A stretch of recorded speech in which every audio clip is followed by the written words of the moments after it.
so let me get this over with.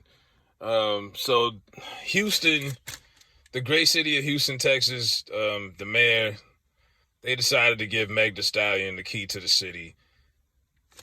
Make some noise for that. Okay. And people are like, me just to troll people because I've heard about her philanthropy and all the things that she does. And I'm like, okay, cool. It's also something called tax breaks. If you guys have never filed your own taxes, you would know. If you ever see when they ask you how many charities did you donate to, it's easy to write a check. But are you out there passing out turkeys like Nino Brown and them? Are you really out there putting in the work? Because people don't see it. And those replies, it was way more than that. I had to block a few people because they was getting in their feelings. But I was really just trolling some of the fans because people are so sensitive and easy to get to. Oh, you don't know what half. She been doing this for the city since everything's her mother and this and that. And she's holding it down. And I'm like, shut the fuck up. You know what I mean? Shut up. You can't take a joke.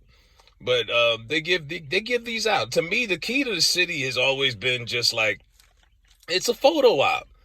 It's nothing. It's like meeting the president. Nothing gets, unless you nothing really gets accomplished. It's a photo op. You take hands, you kiss babies, and they give you. It's supposed to be. It's like a honorary thing. You have free access to the city, and you have friends in high places, and the city will look out for you. You might get a free beer for the rest of your life. Who knows? They give this to anybody. It's almost like the Hollywood Walk of Fame at this point. Speaking of that, they got Ashanti on there a few weeks ago.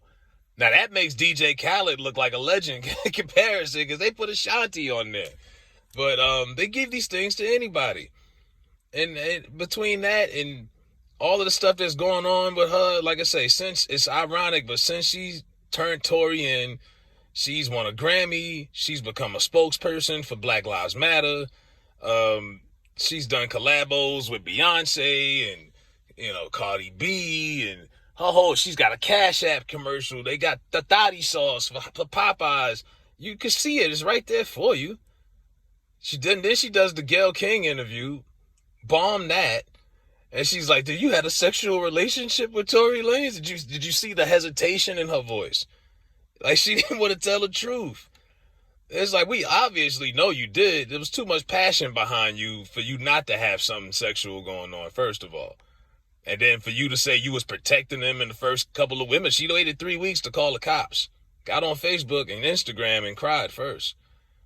And even a lot of females who've been capping for her, they was like, her fake crying in that interview, that was the worst thing she could have did. She turned a lot of people off that actually believed in her story. They seen that interview and said, nah, this is Jessie Smollett all over again. The hesitation, her trying to force herself to cry. You got to get better with your acting skills if you're going to make it to Hollywood. You got to be able to cry on cue if you're going to do that. She was struggling to come up with those crocodile tears and struggling to answer straight up questions. Were you having sex with this guy or not? Yes or no? Or you could just tell Gayle, hey, bitch, none of your business. Either or. But, hey, you give people enough rope, they hang themselves. So, I don't know. I just think a lot of people are going to be apologizing soon. But, this story's been dragged out long enough. Hey, they gave her the key to the city. Good for her. Y'all can stop whining now, but y'all really get caught up in these so-called charities. These charities got to pay themselves. They got to pay their staff. A little small percentage of a lot of this stuff actually goes to the hood and helps out people. You know what I mean? You want to do something, go rent an ice cream truck. Go to your hood and serve free ice cream. Go to the school and get, pizza day or, buy laptops for the Boys and Girls Center. It's stuff like that don't have tracebacks, that aren't tax breaks that you can really do, if you really want to do that.